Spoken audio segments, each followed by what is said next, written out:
Daily insider में आपका स्वागत है। मैं हूं आपके साथ प्राची तिवारी।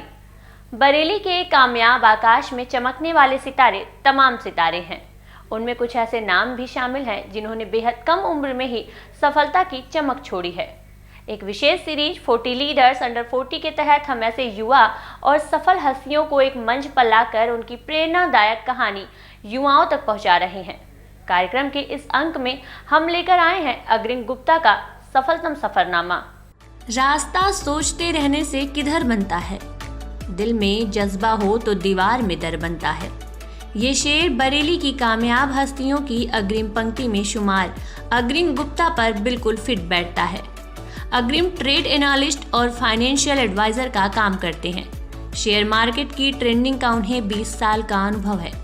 इस एक्सपीरियंस का फायदा अग्रिम को तो मिलता ही मिलता है, साथ ही इसे वो अपने क्लाइंट्स के साथ भी साझा करते हैं। यानी एक तरह से ये कहा जा सकता है कि अग्रिम अपने अनुभव का फायदा अपने क्लाइंट्स को भी देते हैं। डेली इंसाइडर की विशेष सीरीज 40 लीडर्स अंडर 40 के विशेष मेहमान अग्रिम गुप्ता जी हमारे साथ बातचीत के लिए मौजूद हैं। अग्रिम जी, बहुत स्वागत है आपका डेली इंसाइडर में। Thank you so much. अग्रिम जी, सबसे पहले तो मैं ये जानना चाहूँगा कि जो स्टॉक मार्केट, स्टॉक एक्सचेंज की ये जो दुनिया है, इस दुनिया में आप किस तरीके से अपने आप को आगे लेकर जा रहे हैं और आपके सफ़र की शुरुआत किस तरीके से हुई थी? बहुत अच्छा लगा, ये सवाल बड़ा मुझे रिलेट करता है। सन 2004 से मेरे करियर की शुरुआत हुई थी और अगले साल 2024 में 20 साल मैं पूरे करने वाला हूँ इस जर्नी के। और इसकी शुरुआत हुई थी CNBC चैनल को देखते हुए। मैं उस समय ग्रेजुएशन कर रहा था। उस चैनल को मैं अक्सर देखा करता था, तो मुझे लगता था कुछ ना कुछ इंटरेस्टिंग है और कुछ बड़ा इसमें हो सकता है। लेकिन उस समय मुझे कोई रास्ता नहीं पता था कि इसमें आगे कैसे बढ़ना है, ग्रो कैसे करना है। तभी मेरे कुछ दोस्तों ने बताया कि बरेली के अंदर एक कंपनी है इंडिया इन्फोलाइन, जिसको पहले हम 5paisa.com बोलते थे। उसके MD निर्मल जैन ने बरेली में एक ब्रांच ऑफिस खोलने का तय किया था। वहाँ मैं एक फ्रेशर की तरह गया, बातचीत हुआ और उन्होंने मुझे हायर कर लिया। कुछ साल वहाँ जॉब किया, उसके बाद 1-2 अलग अलग कंपनीज़ में जॉब किया। मुरादाबाद मेरा फिर ट्रांसफ़र हो गया। 2008-2009 तक मैंने एक अच्छे प्रोफाइल पे जॉब करने के बाद उस जॉब को छोड़ दिया, क्योंकि मुझे फैमिली को समय देना था। और अक्सर ऐसा लगता था कि फैमिली के साथ रहने के लिए अप डाउन करना या दूसरे शहर से आने जाने में तकलीफ़ें होती थी। और मुझे लगता था कि कुछ काम अपने लिए किया जाए या कुछ काम ऐसे अपने साथियों के लिए या अपने कुछ दोस्तों को जिसको मैं रोज़गार दे पाऊँ। ये सोचते हुए मैंने अपना खुद का ब्रोकिंग का बिज़नेस शुरू किया। एज ए स्टॉक ब्रोकर मेरी शुरुआत वहाँ से हुई। धीरे धीरे हम लोगों ने उसके साथ म्यूचुअल फंड्स को ऐड किया, इंश्योरेंसेस को ऐड किया, बॉन्ड्स को ऐड किया। हम लोगों ने वहाँ पर स्टेट प्लानिंग को ऐड किया। साथ ही साथ अगले साल 2024 में जब हम 20 साल पूरे करेंगे तो एक बड़ा हमारा परिवार होगा, जिसमें हमारे पास बहुत छोटे से स्तर से जो शुरुआत हुई थी एक बड़ा वृक्ष हो चुका है। आज एक बड़ा क्लाइंट बेस हमारे साथ है। ऐसे ऐसे परिवार हमारे साथ हैं जिनकी हमने छोटी छोटी शुरुआत करवाई थी और आज वो लोग एक बहुत बड़े फंड्स को अपने पास होल्ड कर रहे हैं। पैसा बनाने की जो कला है ये हमने अपने मेंटर से सीखा। आज इस फील्ड में जिन गुरुओं से हमने सीखा उनका एक्सपीरियंस 20 साल का, लगभग 20 साल का एक्सपीरियंस मिला। तो 40 साल का एक्सपीरियंस जब हमारे क्लाइंट को मिलता है, उनको ऐसा महसूस होता है कि वो सेफ़ हैंड्स में है। जैसे एक डॉक्टर का अपने मरीज के साथ एक पवित्र रिश्ता होता है। जब हम अपने छोटे से बच्चे को डॉक्टर के पास लेके जाते हैं और एक सर्जरी रूम में हम डॉक्टर के साथ उसे OT में भेज देते हैं, क्योंकि वो रिलेशन बड़ा प्योर होता है। वैसे ही क्लाइंट का जो फंड्स होता है, जो वेल्थ होती है, वो लाइफ का एक मेजर पार्ट होता है। जब वो किसी अच्छे फंड मैनेजर के हाथ में, जब वो किसी फाइनेंशियल एडवाइज़र के पास होता है, तो वो अपने आप को सेफ़ महसूस करते हैं। और ये तभी आता है क्योंकि वेल्थ क्रिएट करने का या वेल्थ बनाने का कोई शॉर्टकट नहीं है। मेरे को भी 20 साल लगे, सीखते सीखते एक लर्निंग प्रोसेस है। आज बहुत सारे परिवारों ने जिन्होंने पैसा बनाया है, या इंडिया के जो टॉप इन्वेस्टर्स हैं या जो बड़े बड़े जिन्होंने स्टॉक मार्केट या म्यूचुअल फंड्स या बॉन्ड्स जहाँ से भी पैसा बनाया है, वो सारे लोगों को पता है कि इसका कोई शॉर्टकट नहीं है। धीरे धीरे सीधा रास्ता, सही रास्ता चुना और आज वो लोग एक बड़ा अमाउंट, बड़ी बड़ी वेल्थ अपना क्रिएट कर चुके हैं और एक कंफर्ट लाइफ जी रहे हैं। तो जो तरीके आसान हैं हमने वो सीखे, हमने वो एक्सप्लोर किए।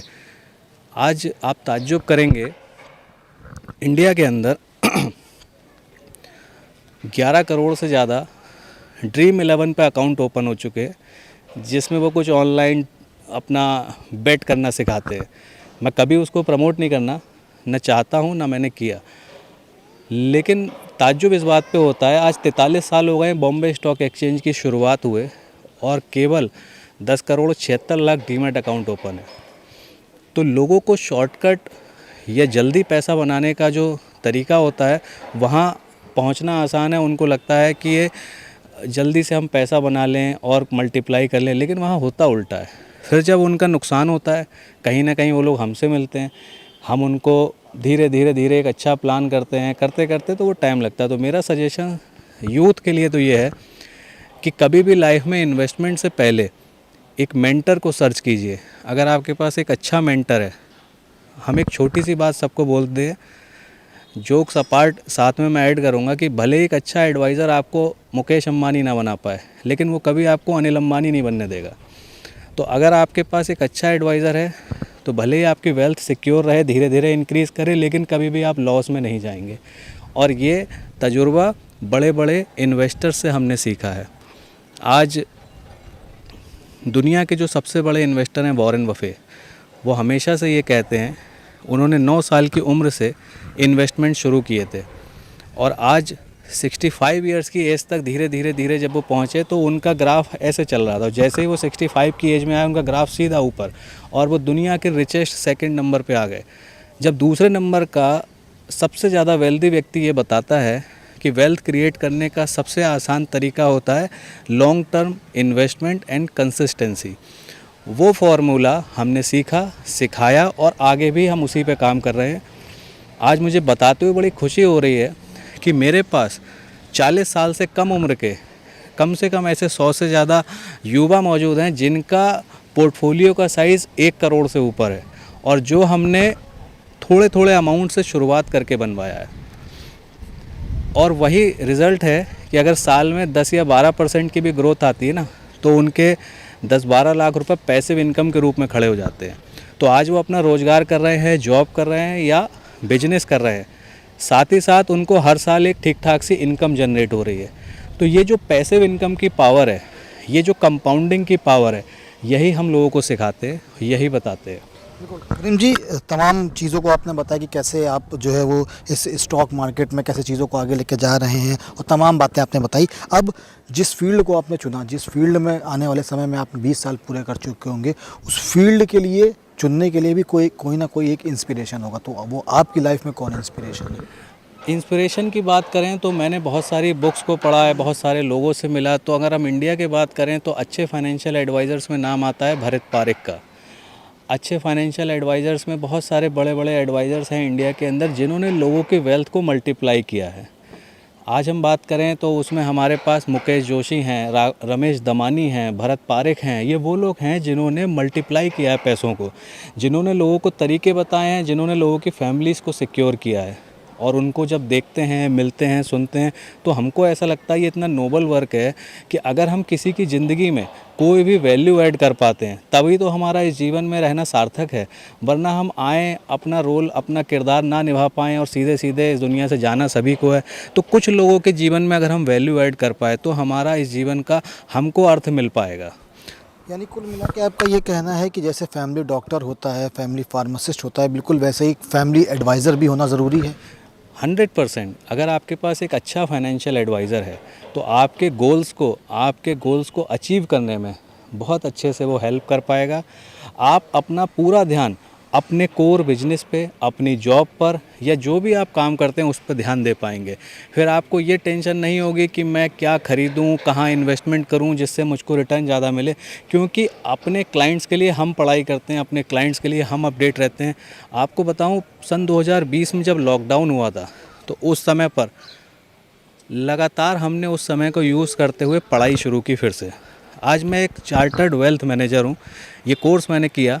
साथ ही साथ हमने बहुत सारे पीछे कोर्सेज़ हैं जो फाइनेंस की फील्ड से रिलेटेड हैं, वो हमने पास किए।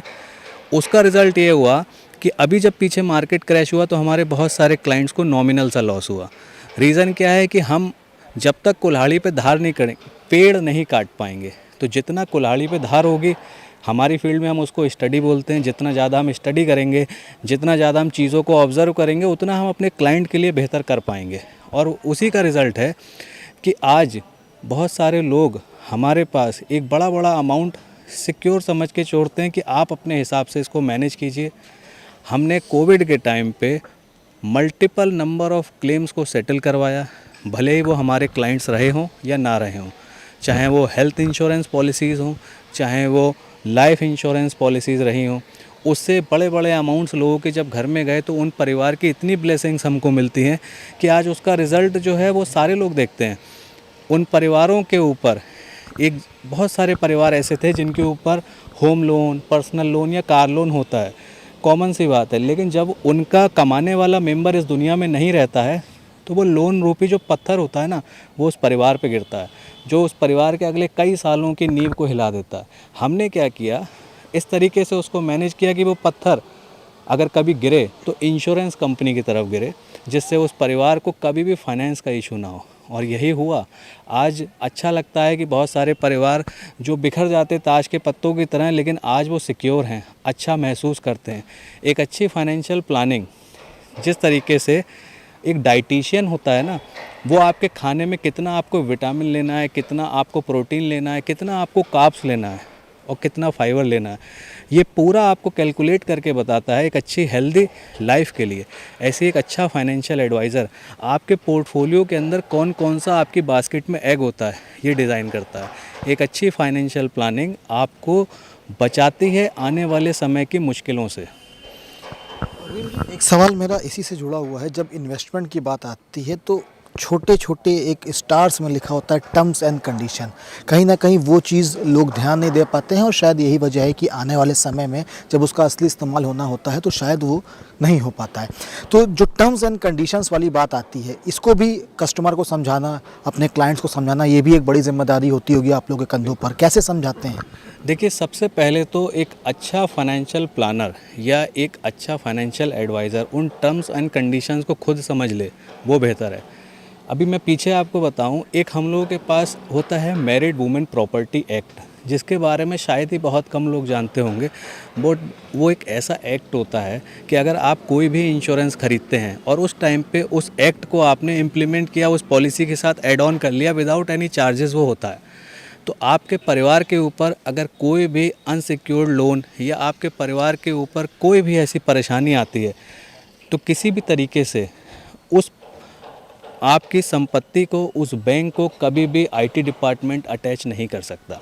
अगर आपने वो एक्ट को यूज़ किया है तो बात जब टर्म्स एंड कंडीशंस की आती है तो सबसे पहले तो टर्म्स कंडीशंस हमको पता होनी चाहिए। जितना आपको सक्सेसफुल एडवाइज़र मिलेंगे जो अपनी फील्ड में लंबे समय से काम कर रहे हैं, वो सबसे ज़्यादा ध्यान देते हैं स्टडीज़ पे।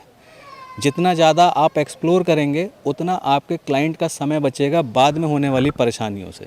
तो बहुत अच्छा सवाल है कि टर्म्स एंड कंडीशंस को अगर हम पे लोग भरोसा करते हैं, वो इसीलिए करते हैं कि उनके हिस्से की मेहनत हम पहले ही कर चुके हैं। एक्ट का आपने जिक्र किया तो एक एक्ट का जिक्र मैं भी करूंगा। कुछ साल पहले एक पिक्चर आई थी, उस पिक्चर में एक एक्ट का जिक्र किया गया था, एक्ट ऑफ गॉड।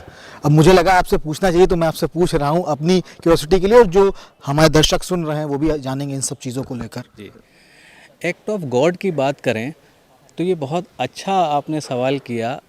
मैं इसको कोरिलेट करता हूँ LIC से, जो दुनिया का सबसे बड़ा इंश्योरर है इस समय और जिनकी नेट एसेट इस समय करीब करीब 34 लाख करोड़ है। जब भुज में भूकंप आया था तो बहुत सारे लोग बेघर हो गए थे, किसी के पास इवन कोई डॉक्यूमेंट भी नहीं था कि वो LIC को जाके दिखा पाते कि ये पॉलिसी हमने परचेज़ की थी। उस समय उसको एक्ट ऑफ गॉड नाम दिया जा सकता था, लेकिन LIC ने उस समय वहाँ पर कैंप लगाए। उन्होंने कहा था सिर्फ किसी भी तरह का एक आईडी बस हमारे पास आप कैसे भी ले आइए और हम सेम डे आपको क्लेम सेटल करेंगे। यकीन मानिए उस समय LIC ने कई करोड़ के क्लेम वहाँ पे घंटों में सेटल कर दिए थे। तो अगर आपके पास एक अच्छी कंपनी जिससे आप एसोसिएटेड, एक अच्छा एडवाइज़र जो आपको हेल्प कर रहा है, तो शायद ही आपको इस तरह के अननेसेसरी प्रॉब्लम से बचाया जा सकता है। अग्रिम जी, तमाम फैमिलीज़ का आपका सपोर्ट रहता है, आप उनको सपोर्ट करते हैं, चाहे फाइनेंशियली बात हो, चाहे तमाम तरीके की बात हो, एक फाइनेंशियल एडवाइज़र भी हैं, लेकिन आप खुद की फैमिली को कितना समय दे पाते हैं? मुझे बड़ा अच्छा लगता है, ये सवाल इतना इम्पोर्टेंट है मेरी लाइफ के लिए। जब से मैंने काम शुरू किया था, बहुत काम किया, काफ़ी मेहनत की, काफ़ी भाग दौड़ की, लेकिन आज वही समय जैसे शॉर्टकट नहीं होता है, तो समय लगा। लेकिन आज परिवार को भी मैं समय दे पाता हूँ। जो मैं अपने क्लाइंट्स को सिखाता हूँ वही हमारे ऊपर इम्प्लीमेंट होता है। अभी इस साल हमारी 2 या 3 फॉरेन ट्रिप्स हैं जो फैमिली के साथ होनी है। इस साल में बहुत सारे ऐसे फैमिली फंक्शंस हैं जो हमको इस बार अटेंड करने हैं। समय निकालना, हमको वॉरेन बफे ने एक कंसेप्ट सीधा सिखाया था कि अगर आपने अपनी लाइफ में कोई पैसिव इनकम नहीं बनाई तो आपको मरते दम तक काम करना पड़ेगा। तो वही पैसिव इनकम मैंने अपने क्लाइंट्स के लिए बना के दी, वही पैसिव इनकम आज हमारे साथ है, वही पैसिव इनकम की बदौलत मैं फैमिली को पूरा टाइम दे पाता हूँ। कभी कभी ऐसा भी होता है 2-2, 3-3 दिन तक हम लोगों को कहीं जाना होता है हॉलीडेज़ पे, तो हम जा सकते हैं कंफर्टेबली।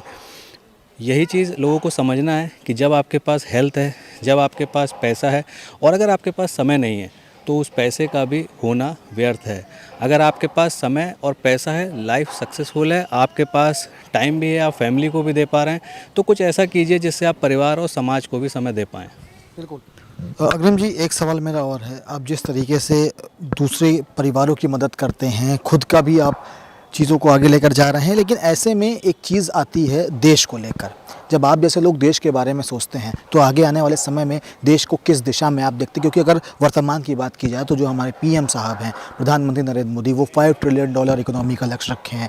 उत्तर प्रदेश की बात की जाए तो उत्तर प्रदेश के जो मुख्यमंत्री हैं वो $1 ट्रिलियन इकोनॉमी का लक्ष्य रखे हैं।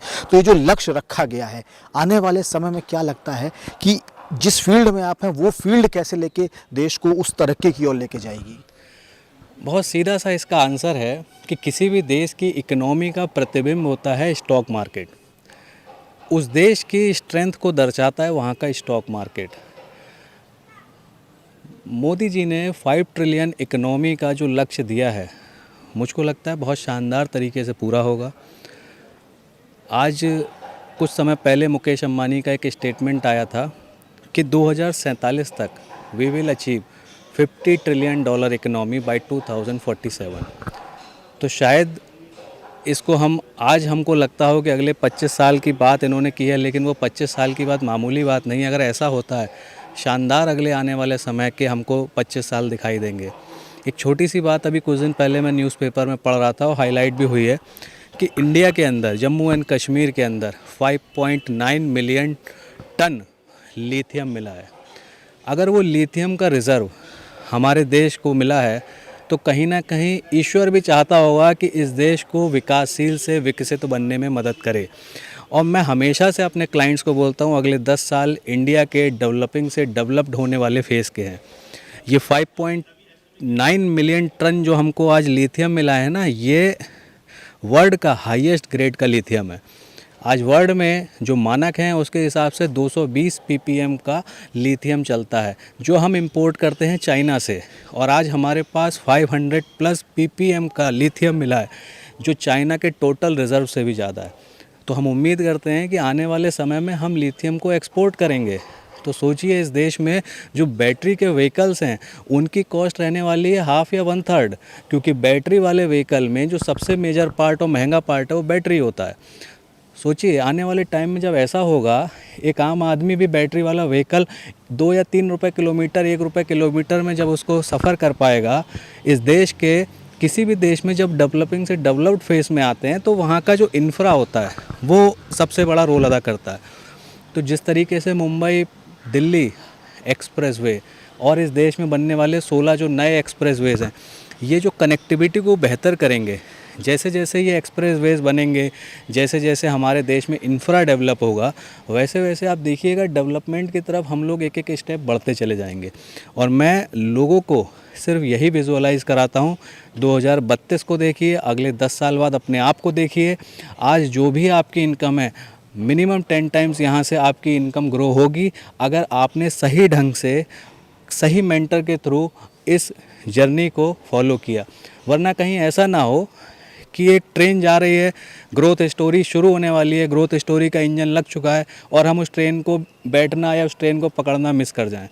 तो मेरा सबको यही सजेशन है कि इंडिया में आने वाले समय में निवेश करिए, बढ़ती हुई ग्रोथ स्टोरी में अपना भी योगदान दीजिए और पकड़ लीजिए उस ट्रेन को, भले ही वो डिब्बा लास्ट क्यों ना हो, लेकिन आप भी मंजिल तक पहुंच जाएंगे। बिल्कुल, तो शुरू से ही ग्रोथ इंजन की बात होती आ रही है और ये चीज़ साफ है कि आने वाले समय में जो इंडिया डेवलपिंग फेज से आगे बढ़कर डेवलप्ड फेज की ओर बढ़ेगा।